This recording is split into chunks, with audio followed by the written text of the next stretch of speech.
मौला अली ने बरसों पहले ये सवाल किया था जामे मस्जिद के अंदर कि मेरा ये सवाल है, इसका जवाब दो। दीन की आबादी किस में है और दीन की बर्बादी किस में है?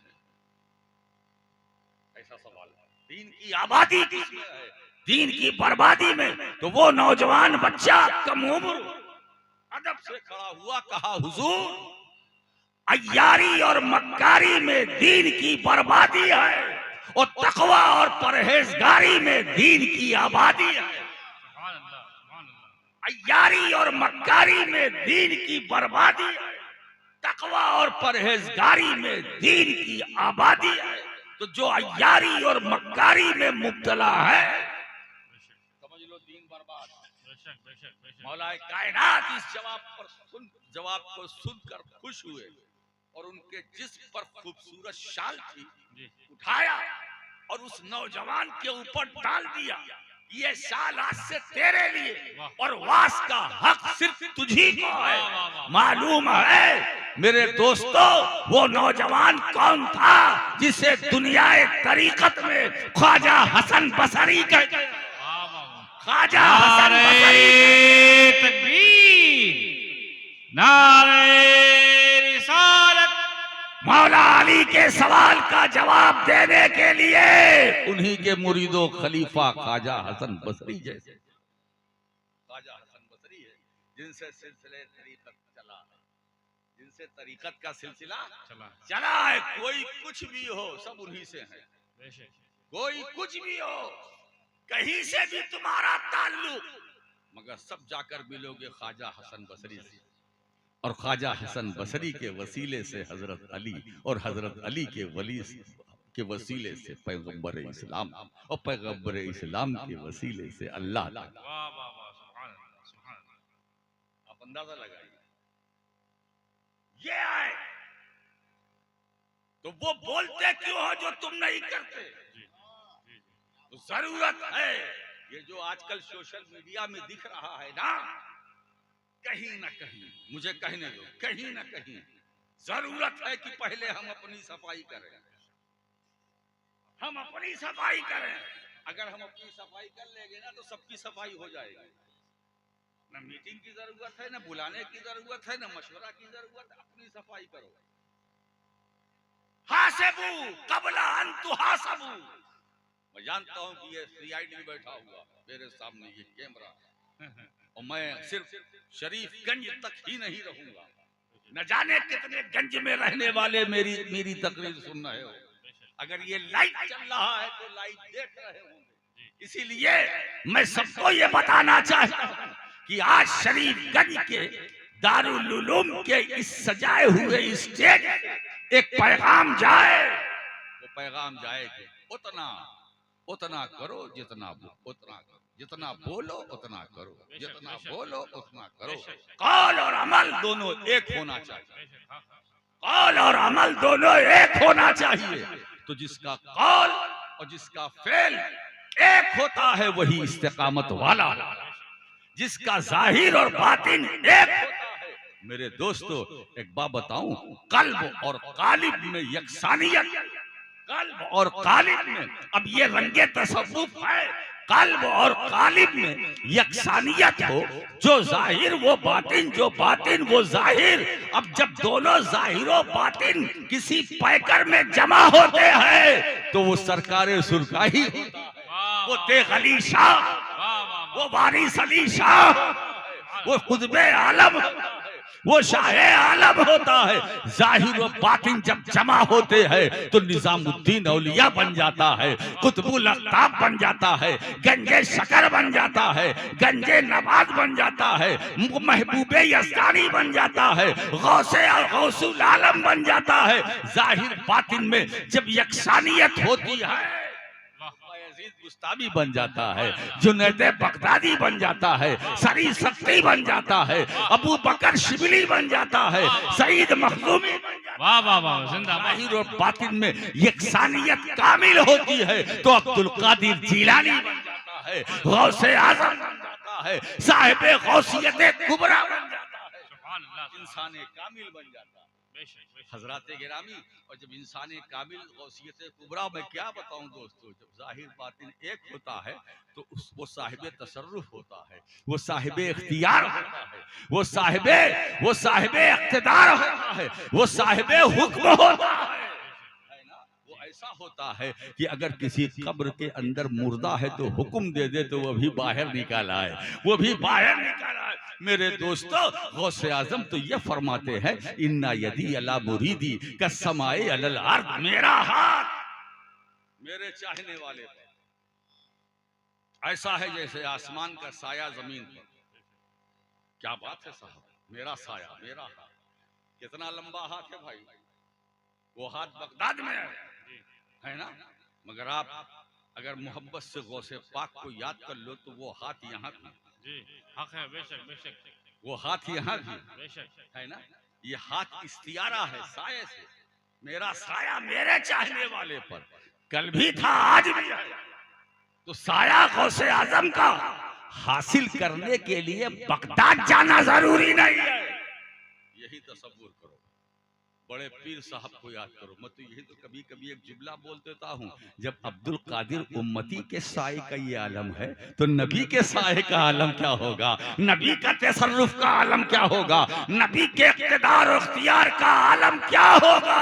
मुस्तफा मदीने में है, हम यहाँ है, रसूल देख रहे हैं, रसूल सुन रहे हैं। ये बात राशिद की नहीं है, नबी के इरशाद की है। इन्नी अरा माला तराउन व इन्नी अस्माउ माला तस्माउन। मैं उसे देखता हूँ जिसे तुम नहीं देखते, मैं उसे सुनता हूँ जिसे तुम नहीं सुनते। बेशक बेशक, सुभान अल्लाह। हज़रात गिरामी, तो कामयाबी क्या है, कद अफ़लहा। अब सफाई की बात आ गई ना, अब मैं सफाई दे रहा हूँ, सफाई दे रहा हूँ। सबकी सफाई करनी है ना, तो पहले अपनी सफाई दो। बेशक बेशक, यकीनन वो कामयाब हो गया। मन तज़क्का, जिसने अपने को पाक साफ कर लिया, फिर वो ज़करा स्म रब्बिही फसल्ला। बेशक, देखिए, फिर अपने रब का नाम लिया, फिर नमाज पढ़ी। बेशक, सुभान अल्लाह।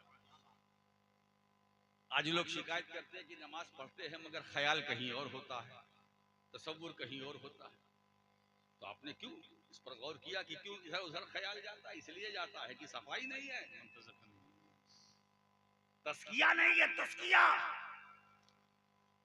पहले, तस्किया पहले पाक हो, फिर रब का नाम। ये तरतीब है, कुरान ने ये तरतीब दी, पहले पाक, फिर रब का नाम, फिर नमाज। मगर हम इस तरतीब से चलते नहीं, इसीलिए नमाजों में दूसरे ख्याल आते हैं। हम ख्याल पर पाबंदी नहीं लगाते, ख्याल जरूर आना चाहिए, मगर जिसका आना चाहिए उसका आना चाहिए।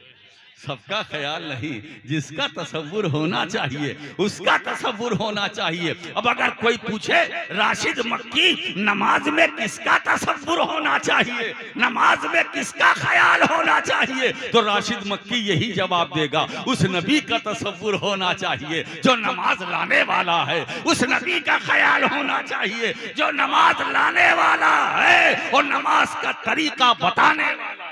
वाह वाह वाह वाह।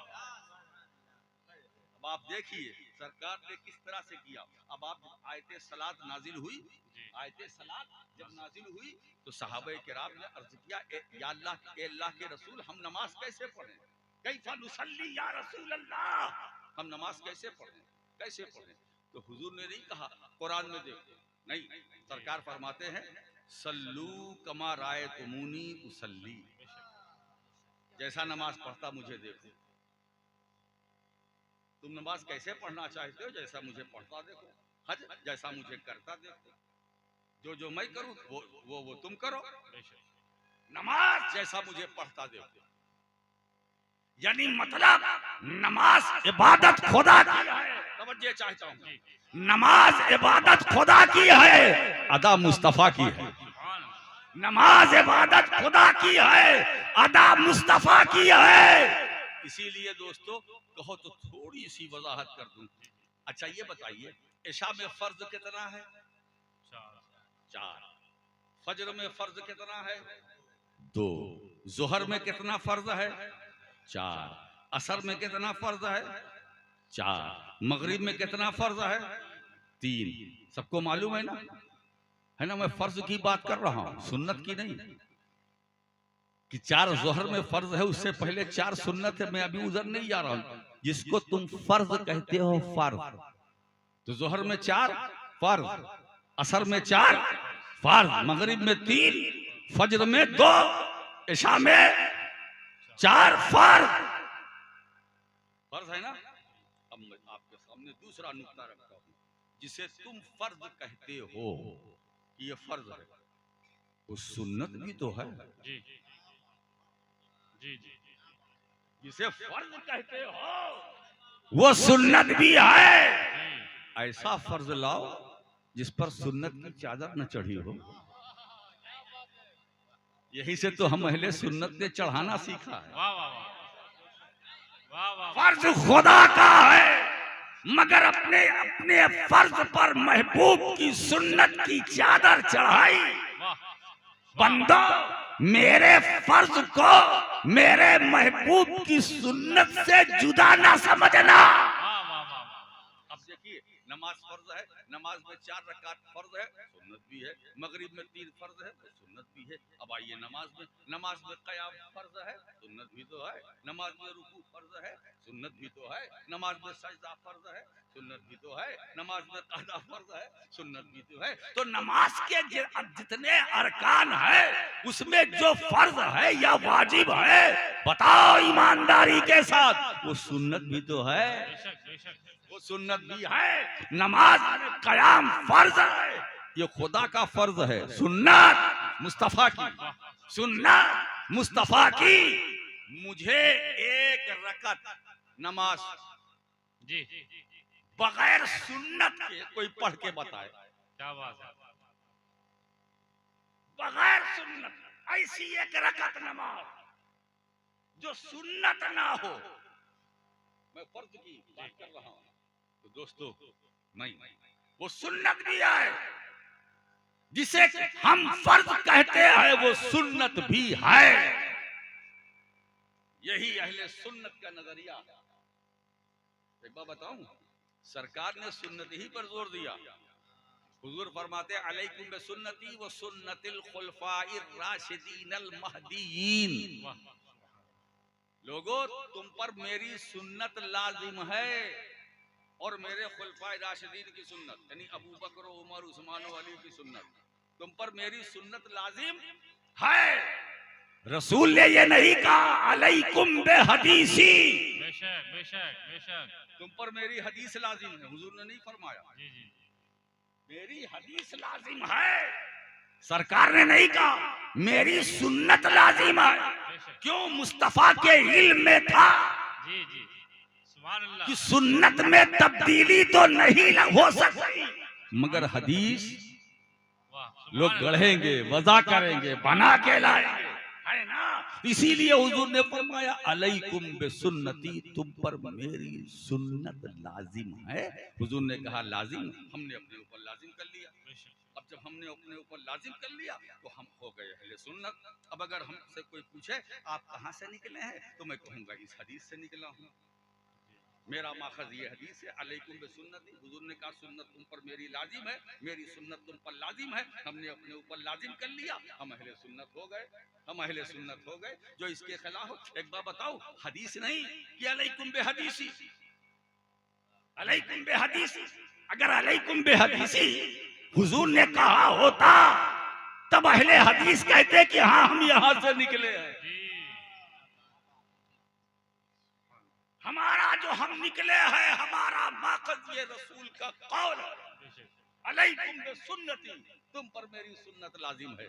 मेरे दोस्तों, इसीलिए जरूरत है इस बात की कि हम कुरान समझे और किताब को समझे, किताब को समझे, हदीस को समझे, सरकार की सुन्नतों को। और एक बात और अर्ज करता चलूं कि अल्लाह ने अपने महबूब के कौल और फेल, तवज्जो चाहता है, अपने महबूब के कौल और फेल दोनों की हिफाजत अपने जिम्मे करम में ले लिया। जी जी। ए महबूब, दुनिया में मैं तुम्हारे कौल को भी जिंदा रखूंगा, तुम्हारे फेल को भी जिंदा रखूंगा। न तुम्हारे कौल पर आँच आएगी, न तुम्हारे फेल पर आँच आएगी। अब दोस्तों, जब रब ने अपने जिम्मे करम में ले लिया, तो अब जब नबी की बात को बचाने की बात आई, तो इमाम बुखारी आ रहे हैं, इमाम मुस्लिम आ रहे हैं, इमाम तिरमिजी आ रहे हैं, अबू दाऊद आ रहे हैं, नसई आ रहे हैं, इब्ने माजा आ रहे हैं, मुहद्दिसीन की जमात पर जमात आ रही है। लेकिन जब मुस्तफ़ा के कौल और रसूल की सुन्नतों की हिफाजत की बात आई, तो अब्दुल कादिर जीलानी आ रहे हैं, गरीब नवाज आ रहे हैं, कुतुबुद्दीन बख्तियार काकी आ रहे हैं, फरीदुद्दीन गंजे शकर आ रहे हैं, मखदूम अशरफ जहांगीर समनानी आ रहे हैं। मेरे दोस्तों, इसीलिए जुमला नोट करो, अगर नबी का कौल देखना है, नबी का कौल देखना हो तो इब्ने माजा देखो, नबी का फेल देखना है तो जाते ख्वाजा देखो, जाते ख्वाजा देखो, नबी का फेल देखना हो तो जाते ख्वाजा देखो, ख्वाजा देखो। दोस्तों, कौल की जरूरत है तो बुखारी देख लेना, कौल की जरूरत है तो तिरमिजी देख लेना, कौल मुस्तफा की जरूरत है तो मुस्लिम देख लेना। तो कहना यह है कि अल्लाह ने अपने महबूब के कौल को भी बाकी रखा, फेल को भी बाकी रखा। न कौल खत्म होगा मुस्तफा का, न फेल खत्म होगा मुस्तफा का। अरे बाबा, जिस नबी के कौल पर आँच ना आ सके, जिस नबी के फेल पर आँच ना आ सकी, उस नबी पर कैसे आँच आएगी? इस नबी पर कैसे आँच आएगी? मेरे दोस्तों, कामयाब वो है जो पाक हो गया, जो पाक हो गया, जिसने अपने। अच्छा, एक बात बताएं, आइए स्वासा खानकाह की तरफ चलो। मैं इसलिए खानकाह को तरजीह देता हूँ कि खानकाह में दाना नहीं बनाया जाता, दीवाना बनाया जाता है ना। खानकाह में मैं इसलिए खानकाह को तरजीह देता हूँ कि खानकाह में पढ़ाया नहीं जाता है, पिलाया जाता है। खानकाह में पढ़ाया नहीं जाता, पिलाया जाता है ना। जब हम दारुल उलूम में इसलिए जाते हैं ताकि वहां दाना बना दिया जाए, और खानकाह में इसलिए जाते हैं ताकि उसे दीवाना बना दिया जाए, है ना। इसीलिए मौलाना रूम क्या फरमाते हैं? मौलवी हरगिज न शुद्ध मौलाए रूम। इसका तर्जुमा मैं करता हूँ। मौलवी मौलवी रहा, मौलवी, मैं भी मौलवी हूँ, यहाँ भी मौलवी बैठे हुए हैं। अब सारे मौलवी सुन ले, जो है वो भी सुन ले, जो नहीं है वो भी सुन ले। अब तो सोशल मीडिया का दौर है। मौलवी मौलवी रहा, मौलाना बन सकता। मौलवी मौलवी रहा, मौलाना बन सका। जब तक सिर्फ मौलवी था, मौलवी। लेकिन जब शम्स तबरेज की गुलाबी का पट्टा गर्दन में आ गया, तो अब मौलवी ना रहा, रूम का मौला बन गया। मालूम हुआ ये मदरसे मौलवी बनाते हैं, मगर खानकाहें मौला बनाते।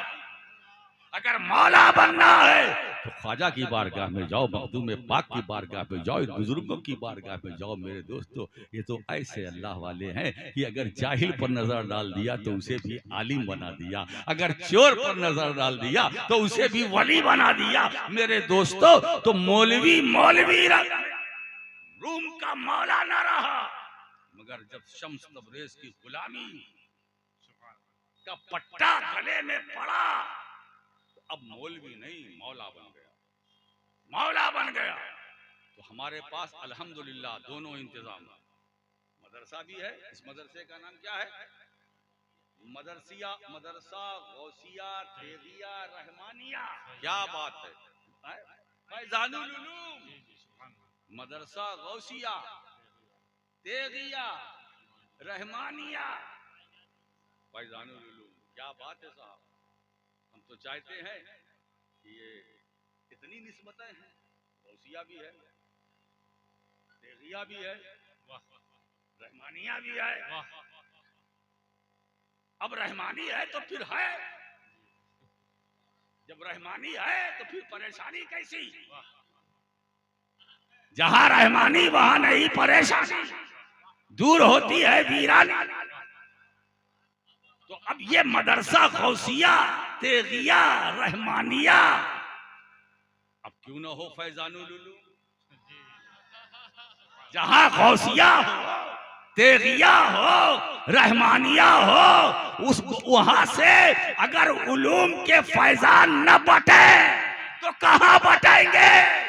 इसीलिए लोगों इस मदरसे को मजबूत बनाओ, इस मदरसे को मजबूत बनाओ ताकि शरीफगंज में शराफत नुक्ते उरूज, शरीफगंज की में शराफत नुक्ते उरूज पर हो। अपने बच्चों को यहाँ लाओ, पढ़ाओ, यहाँ से हाफिजो कारी बनाओ, जहाँ से ताकि शरीफगंज से जब बच्चे फैजानुल उलूम से निकले तो गौसिया, तेगिया, रहमानिया की बरकतें लेकर पूरे भारत में छा जाए। कामयाब हो गया वो जिसने अपने नफ्स को पाक किया, मन तज़क्का, जिसने पाकी हासिल की और पाकी हासिल करने के बाद रब का नाम लिया, जिक्र इलाही किया, फिर नमाज पढ़ी। इसका मतलब ये है तरतीब अगर ये रखोगे, फिर अल्लाहू अल्लाहू कहोगे ना तो उसमें जो कैफियत होगी उसका कोई जवाब ही नहीं। क्या बात है, सरकार तेग अली शाह तावीज नहीं लिखते, नहीं देते, उनको जरूरत भी नहीं थी। उनके पास देखिए उनकी एक ज़र्ब ही काफी होती है, एक ज़र्ब है ना, वो एक ज़र्ब सिर्फ अल्लाहू कहते थे, साइल का जुगराफिया बदल जाता था। जो मांगा वो भी मिला, जो नहीं मांगा वो भी मिला, है ना। ये क्यों? इसलिए उनका मन साफ था, उनका बातिन पाक था, जाहिर भी पाक साफ था, बातिन भी पाक साफ था। अब जो जबान से निकल रहा है, जबान से निकल रहा है, कलाम तो बंदे का है, जबान तो बंदे की है, जबान तो बंदे की है, मगर कलाम अल्लाह का है। जबान बंदे की है, इसीलिए मौलाना रूम फरमाते हैं, गुफ्ताए वो गुफ्ताए अल्लाह बुआत, गर्चे अज हुल्कू में अब्दुल्ला बुआत। अरे हलक तो अब्दुल्लाह की होती है, मगर जो आवाज बाहर आती है वो अल्लाह की होती है, जो अपनी जात को खुदा की जात में फना कर देता है, उसकी मर्यादा ये होती है। एक बात बताऊं, आपने सुना होगा हजरत मंसूर ने कहा अनल हा, हम कहे तो इस्लाम से बाहर और मंसूर कहे तो इस्लाम ही में, हम कहे तो खारिज, वो कहे तो कुछ नहीं अंदर का अंदर। हम नहीं बोल सकते। अगर बायजीद बुस्तामी बोले माफी जुब्बती से वल्लाह तो वो ईमान है, हम बोले तो कुफ्र है। सुबहानी मा आज़मा शानी, अगर बायजीद बुस्तामी बोले तो ईमान है, फतावा शामी देखिए, अगर वो बोले तो ईमान, हम बोले तो कुफ्र। तो हम है, वो है। एक आम बंदा, अरे जब बायजीद बुस्तामी की तरह ना हो सका तो मदीने वाले नबी की तरह कैसे हो? जब बायजीद बुस्तामी की तरह ना हो सका तो नबी की तरह कैसे हो सकता है? मेरे दोस्तों, उम्मती की तरह नहीं बन सकता, उम्मती की तरह नहीं हो सका। हजरत मंसूर अनल हक है ना, अनल हक कहा। ये कब कहा? अब मैं दो शेर पेश करता हूँ। मौलाना आसिफ गाजीपुरी रहमतुल्लाह अलैह वो फरमाते हैं अपने दीवान में, साथ ही साथ वो फरमाते हैं, सूए मंसूर अनल हक की गलत निस्बत थी। सूए मंसूर अनल हक की गलत निस्बत थी। कोई कह दे कहीं बंदा भी खुदा होता है। सूए मंसूर अनल हक की गलत निस्बत थी, कोई कह दे कहीं बंदा भी खुदा होता है। फिर फौरन फरमाते हैं, इन्हीं कानों से अनल हक के सुने हैं दावे, आदमी इश्क में क्या जानिए क्या होता है, आदमी इश्क में क्या जानिए क्या होता है। मेरे दोस्तों, मंसूर ने जो दावे अनल हक किया तो उस वक्त मनो तू का झगड़ा नहीं था, सिर्फ तू वो अपनी मैं को उसकी तू में फना कर चुके थे। सिर्फ तू, मैं, तू मौला, तू जर्रे जर्रे में तू, कतरे कतरे में तू, फूलों की महक में तू, गुंजों की चटक में तू, चमन में तू, सहरा में तू, दरिया की रवानी में तू, मौजों की तुगयानी में तू, जमीन पर तू, जमीन में तू, चांद में तू, सितारे में तू, तेरी ही तजल्ली, तेरा ही नूर, कायनात के जर्रे जर्रे में है। ए मौला, मैं जिधर देखता हूँ मुझे तो सिर्फ तू नजर आता है। हर जलवे में तू, हर तजल्ली में तू, हर नूर में तू, बशर में तू, शोहदा में तू, नंबिया में तू, रसूलों में तू, रसूलों में तू, मकान में तू, जमान में तू, तेरी ही तजल्ली सारी कायनात में है। मैं नहीं, सिर्फ तू तू तू तू है ना। अब तू एक बात बताएं तो मौलाना आसी एक मिसरे में और फरमाते हैं कि देखो धोखा ना खाओ, मुद्दई कौले अनल हक का रगे गर्दन में था। मंसूर की रगे गर्दन से जो आवाज निकल रही थी वो अल्लाह की थी। तो जहां मैं नहीं, सिर्फ तू। अब अगर कोई कुछ वो बोलता है तो उसमें हम तावील करेंगे, वो अपनी जगह पर दुरुस्त। अब यहाँ एक सवाल है, सवाल ये है, फिर जब ये बात थी तो उनके खिलाफ फतवा क्यों लगा? इस नुक्ते को सुनो, उनके खिलाफ फतवा क्यों लगा? और फतवा लगाने वाले में अबू बकर शिबली भी थे। फतवा क्यों लगा? और उस हुक्म को हजरत मंसूर ने कबूल क्यों किया? दार पे क्यों लटके? हजरत मंसूर बता सकते थे। एक जुमला दे के जाना चाहता हूं शरीफगंज वालों, फतवा दिया ये खिलाफ शरीयत है। हजरत मंसूर ने चूनो चरा भी न की। वो जानते थे कि मैं कहां से बोल रहा हूं और मेरी जबान पर कौन बोल रहा है, मेरी रगे गर्दन से किसकी आवाज निकल रही है। वो अबू बकर शिबली को भी पता था, मंसूर को भी पता था, मगर उन्होंने हुक्म को अपने ऊपर लगवाया या लगाया और दार पर इसलिए लटके। तवज्जो चाहता हूँ एक जुमले में बात, ताकि मुस्तकबिल में, तवज्जो चाहता हूँ, ताकि मुस्तकबिल में नकली मंसूरों पर पाबंदी लग जाए और कोई अनल हक का दावा न कर सके, कोई अनल हक का दावा न कर सके। मेरे दोस्तों, नकली मंसूरों पर पाबंदी लगाने के लिए मंसूर ने दार पर लटकना तो गवारा किया, मगर ये गवारा न किया कि मेरे बाद कोई दूसरा मंसूर आए और अनल हक का दावा। यकीनन वो कामयाब हो गया। मेरे दोस्तों, कौन कामयाब हुआ? अंबिया की जमात वो कामयाब है, रसूलों की जमात वो कामयाब है, सिद्दीकीन की जमात वो कामयाब है, शोहदा की जमात वो कामयाब है, सालिहीन की जमात वो कामयाब है, मोमिनीन की जमात वो कामयाब है, औलियाए कामिलीन की जमात वो कामयाब है। और आप कमजोर नहीं है, आप भी कामयाब हैं, आप भी कामयाब हैं, आप भी कामयाब हैं। क्यों? इसलिए कि आप उस कामयाब नबी की कामयाब उम्मत है, उस कामयाब रसूल की कामयाब उम्मत है। हम तो ये कहते हैं, हमको तो फख्र है कि अल्लाह का ये हम पर करम है कि हमको खैरुन नबी का उम्मती बनाया। तो वो भी खैर के साथ, वो भी खैर के साथ, कुंतुम खैरा उम्मतिन उखरजत लिन्नास तामुरून बिल मारूफ व तनहौना अनिल मुनकर। ये उम्मत मोहम्मदी तुम बेहतरीन उम्मत हो जो लोगों के लिए जाहिर की गई हो।